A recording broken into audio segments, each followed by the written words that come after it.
Hello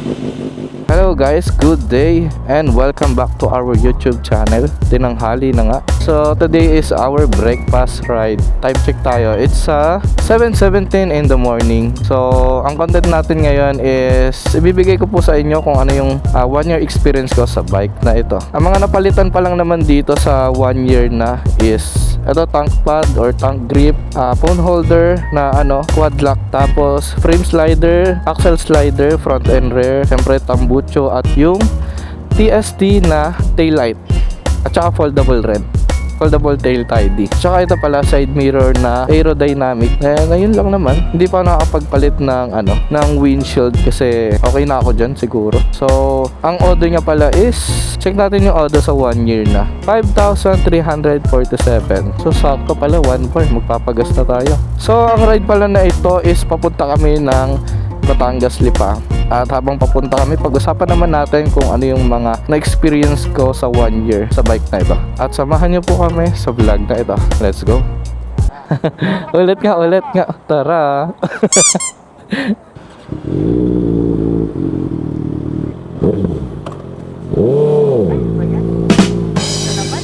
Palakas eh. Ganong kahalaga guys kapag wag ka basta-basta bibitaw rin sa clutch. Kasi pag accidentally mo napihit yung gas, hindi yan basta-basta andar. Bobomba lang yan. Premium po, full tank, 82.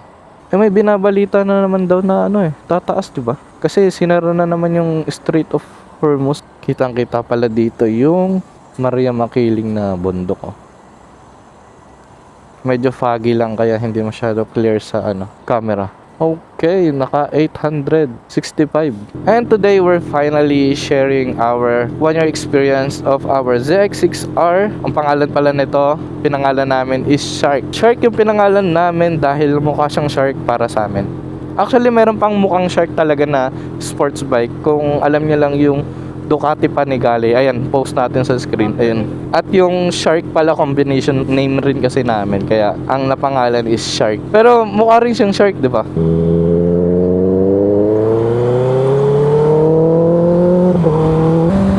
Okay, nasa expressway na kami. So, papunta pala kami ngayon ng Lag House. Ang paulit-ulit naming pinupuntahang restaurant. Napakasarap kasi ng pasta dyan. Hindi namin malimutan ang carbonara nila. So, balik tayo sa motor. So, 1 year experience dito sa ZX6R namin. Marami na rin kami napuntahan. So, nakapag-breakfast ride, night rides, coffee ride, yung mga throttle therapy, Tagaytay, at syempre long ride. Yung long ride na pinakamalayo lang namin dito, yung Pangasinan namin. Pero hindi pa siya balikan Pero long ride na rin yun. Consider as long ride kasi malayo na rin ang Pangasinan. From Santa Rosa, Laguna. Yun si Kuya. For the first impression of this bike sa 1 year experience, until now, kaming dalawa ni OBR, napupugian pa rin kami sa kanya. Hindi naman namin planong palitan to kasi hanggat maaari kasi itong first big bike namin pang 4 keeps na namin. Kasi sobrang na rin to sa amin na pamahal. Siguro madadagdagan lang soon. At hindi kami mahilig magbenta rin ng mga gamit kasi kami yung klaseng taong meron kaming sentimental value sa mga bagay-bagay na pagmamayari namin. At saka kung kung mag-upgrade man ng motor, madadagdagan. Pero itong bike, as much as possible, 4 keeps na talaga siya. So kung pala rin man tayo, makapag-upgrade pa, so madadagdagan na lang rin yung motor. Grabe sila kuya. Kuya, tatawid ata.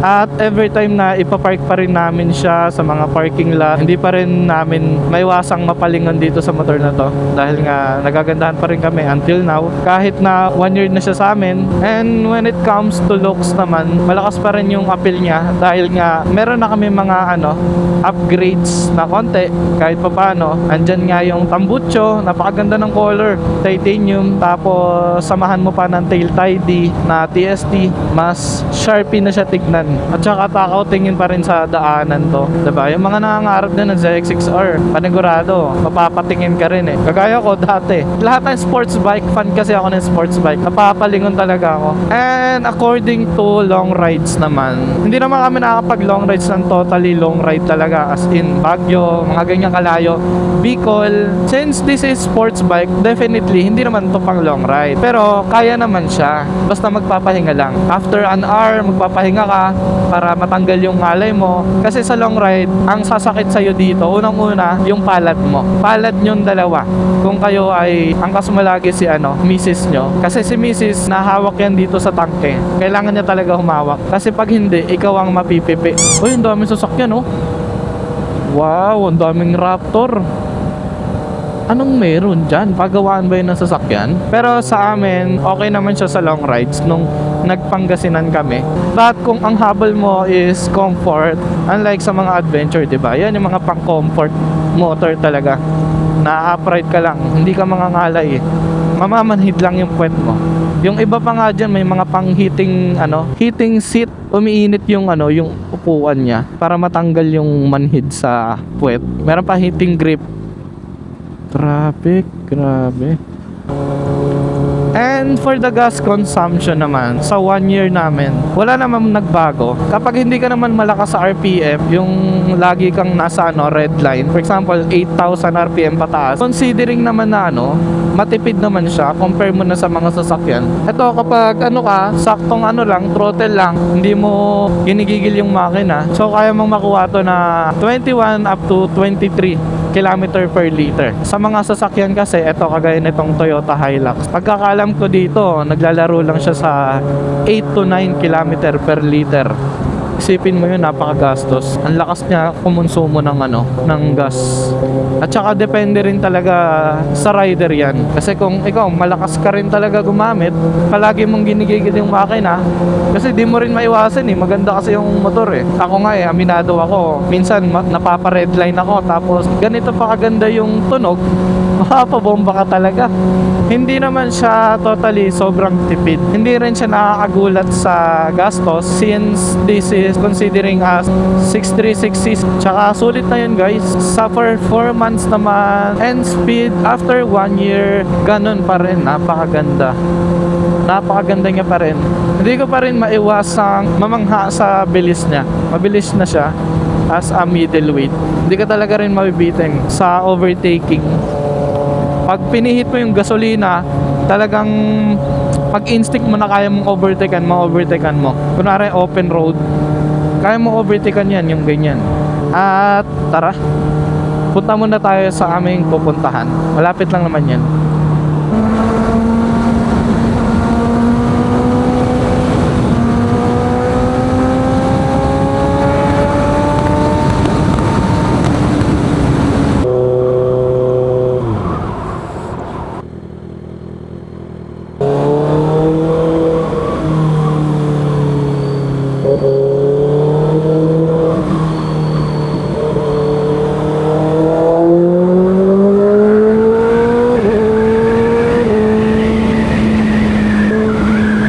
Banking.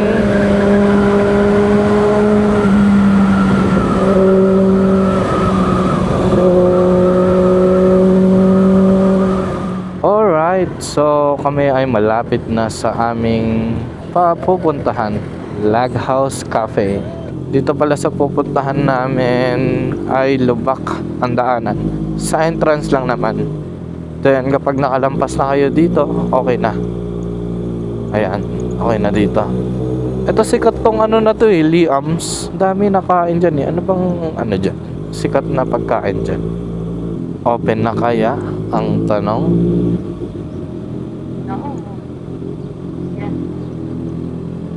No? 9 a.m. Mag-video muna tayo.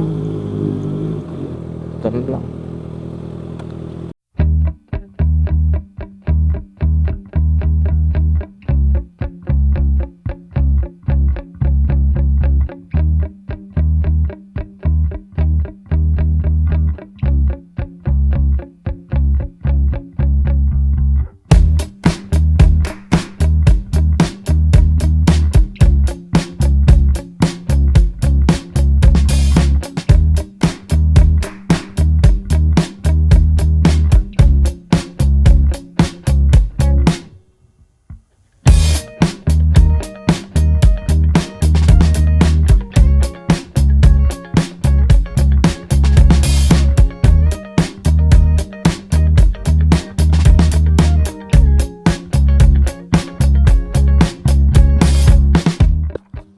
Okay, so tapos na kami kumain. Napakasarap ng pagkain dyan sa Log House. Try nyo dito sa mga malapit dito. At kung nakaano kayo, 400cc above. Yung paborito namin yung carbonara.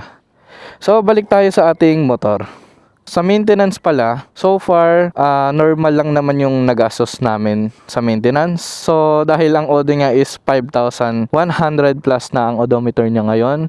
Sa 1 year experience namin, hindi naman kami totally lagi nagra-ride. So sa nagastos namin sa maintenance, normal lang naman, change oil, oil filter, lubricant ng kadena. Until now, hindi pa rin tayo nakapagpalit. So 5,100, check nga natin ngayon. Ngayon ko nga lang i-check. Oh, nasa ano na? 70% yung nauupod. Dito sa harap. Oh, 70% na rin. I think baka mga 8,000. Kaya pa ito umabot ata ng 8,000 kilometer bago ako makapagpalit ng brake pad.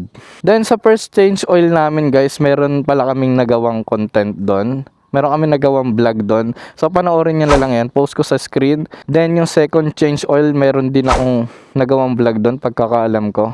So yung first change oil niya pala is 1,000 km. Normal gastos lang naman yung ginastos namin. Basta yung first change oil niya, inabot rin yun ng 4 plus yung nagastos namin. Tapos sa second change oil, ganun pa rin. Then so far wala naman kami naging problema. Yung battery lang. So sa battery naman, yun lang naman yung naging problema namin. Na-drain siya dahil meron time na na hindi namin siya nagagamit. As in, straight 1 week, hindi siya napainit. So, na-drain yung battery, nasira. Kaya, napalitan na yung battery. Made in Indonesia nga lang. Pero okay lang naman. Post ko sa screen kung saan ko binili yung, yung battery. Para sa mga naka ZX6R, pag nasiraan po kayo ng battery. So far, okay naman. All goods naman yung battery na nabili namin. Made in Indonesia YTX, yun rin yung brand niya. Same brand rin, pero iba lang ng kung saan ginawa yung battery. Tapos, until now, syempre, tignan nyo naman, napaka-pogi pa rin. Para sa amin, hindi pa rin kami nagsasawa sa niya, pogi niya. Kahit papano kung itatabi mo siya sa mga kakategory ng sports bike niya, is hindi pa rin siya nalalayo. Kasi mukha na siyang liter, ang haba niya, tignan. Halos kasing length niya na yung mga liter bike. Unlike sa ZX4RR, hindi ganun kahaba yung pagkakaalam ko. Mga hanggang dito. Pero itong 6R para na siyang liter, tignan sa personal. Let's go! Goodbye, Log House. See you next time. So when it comes of reliable naman, syempre Kawasaki brand, kilala natin yan as reliable, matibay, mapagkakatiwalaan. Napakatagal na yan sa industriya. So napakatibay niya talaga itong motor na to. So far wala pa naman kami nagiging big issue like engine issue. Kailangan mo lang talaga rin alagaan yung motor mo syempre. Kasi kung di mo aalagaan, masisira talaga yung motor. Pero yung battery lang naman yung naging problem namin. Alam ko naman na sa amin yung fault nun kasi hindi namin nagagamit. According to research rin, kailangan rin kasi talaga nagagamit yung mga sasakyan natin. Ay! So what we love of this bike is syempre unang-una, pogi. Doon kami unang na-attract din eh. Pangalawa, ayun nga, reliable, matibay. Ang maganda pa dito is smooth. Napaka-smooth niya i-drive. Yung suspension naman guys, adjustable naman to. Tapos, ang maganda pa dito, maganda dalhin sa mga twist-twist. The best siya for cornering.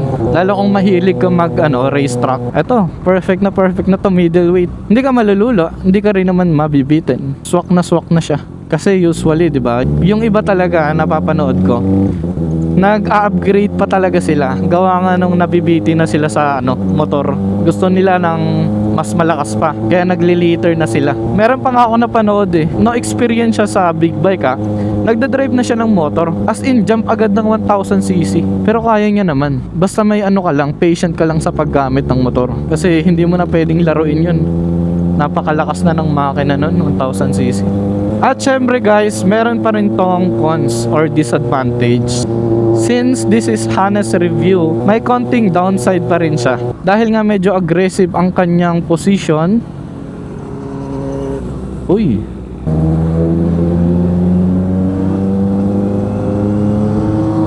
Yan oh.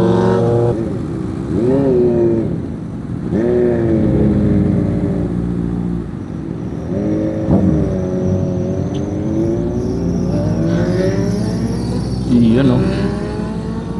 Ganda talaga ng inline 4 na tunog. I'm a super fan talaga ng inline 4. Pero ganda rin ng crossplane, lalo yung R1. Ganda ng tunog niya, napakahalimaw ng tunog. Ito kasi pang F1, pang racing ang tunog. Oo. Galing na. Ang galing niya tumawid oh. Unang-unang downside sa akin syempre, hindi siya pang long ride. Since aggressive ang kanyang position, nakada pa ang yung position dito. Kasi pag haharurot ka, kailangan si back ride mo, naka-aggressive mode rin yan. Hindi pwedeng naka-upright kasi mahahatak siya pag ganun. So baka malaglag siya. At saka pangalawa, limited storage. Actually wala ngang storage. Kasi yung compartment naman ito ang nailagay ko lang dun yung papel, yung papers niya. Ayun, big deal rin yun. At saka isa pa guys, kagaya nito, traffic. Mainit siya. Kagaya nito, ang init na ng panahon. Kailangan talaga nakapants ka na makapal dito, kagaya nito. Ito, makapal na to. Sa 1 year experience dito sa bike na to, sulit ba ang ZX-XR? For us, sulit siya guys. Para sa amin teka lang. Malubak kasi dito lilipat lang ako. So if you are looking sports bike na pogi at head turner ng babali ng leeg, at syempre masarap dalhin, malakas yung makina, hindi ka mabibitin, compact siya, pang cornering, pang racetrack, at syempre kung mahilig ka sa mga inline 4, pwede to sa'yo. Kung ikaw ay short rider, di naman siya basihan kung bakit di mo na makakamit yung pangarap mo makapag-drive ng mga sports bike kagaya nito. Pero kung ikaw talaga is 5 flat, pwede naman, meron ka pa rin madadrive na mga sports bike. Yan, andyan sila, 25R, mga inline 4, 4RR, kaya mo yung i-drive. Kahit papano, tiptoe ka pa rin, pero kahit papano, madadrive mo yun. Diba? And guys, dito ko na rin tatapusin ang vlog na ito. At kung nag-enjoy ka sa vlog na ito, don't forget to subscribe and comment down below na rin kung ano masasabi mo sa vlog na to. Sa mga gusto po mag-suggest na vlog, comment down below na rin kung ano pwede nating i-content. Ayun lamang po. Peace out and ride safe as always. Brum brum.